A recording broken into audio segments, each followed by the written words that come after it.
টানা ৩০ মিনিটের বেশি বসে থাকলে হৃদরোগের ঝুঁকির পাশাপাশি বাড়তে পারে ক্যান্সারের ঝুঁকি। তবে প্রতি ৩০ মিনিট পরপর কয়েক মিনিট হাঁটা বা হালকা শারীরিক কাজের মতো সহজ অভ্যাস সেই ঝুঁকি কমাতে পারে। যুক্তরাজ্যের ইউকে বায়োব্যাংকের ৯১,০০০-এর বেশি মানুষের ১২ বছরের তথ্য বিশ্লেষণ করা এই গবেষণার ফল প্রকাশিত হয়েছে আন্তর্জাতিক সাময়িকী প্লস মেডিসিনে।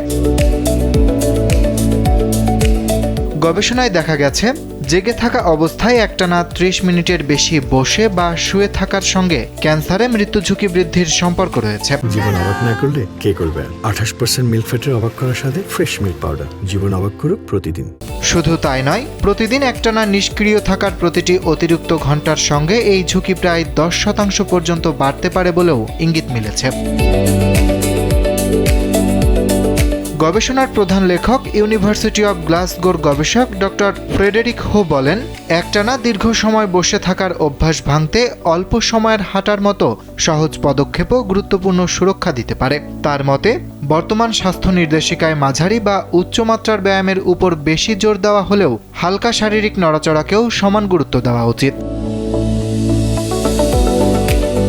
গবেষকরা বলছেন, দীর্ঘ সময় বসে থাকার পরিবর্তে সামান্য শারীরিক কর্মকাণ্ডও ইতিবাচক প্রভাব ফেলতে পারে। প্রতিদিন ১ ঘন্টা বসে থাকার বদলে ইস্ত্রি করা বা থালা বাসন ধোয়ার মতো হালকা কাজ করলে ক্যান্সারে মৃত্যু ঝুঁকি ১২% কম থাকার সম্পর্ক পাওয়া গেছে।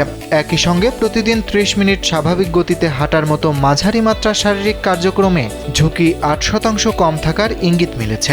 আর মাত্র ৫ মিনিট উচ্চমাত্রার শারীরিক কার্যক্রম করলে সেই ঝুঁকি ২২% পর্যন্ত কম থাকতে পারে বলেও গবেষণায় উল্লেখ করা হয়েছে। তবে গবেষকরা সতর্ক করে বলেছেন, এটি একটি পর্যবেক্ষণ ভিত্তিক গবেষণা, তাই দীর্ঘক্ষণ বসে থাকায় সরাসরি ক্যান্সারের কারণে মৃত্যু ঘটায় এমন সিদ্ধান্ত এই গবেষণা থেকে নিশ্চিতভাবে দেওয়া যায় না।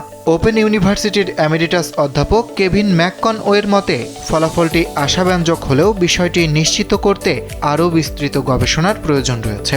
তবে একটি বিষয়ে স্পষ্ট, প্রতি আধা ঘন্টা পরপর কয়েক মিনিটের নাড়াচাড়াই দীর্ঘমেয়াদে স্বাস্থ্যের জন্য বড় পার্থক্য গড়ে দিতে পারে।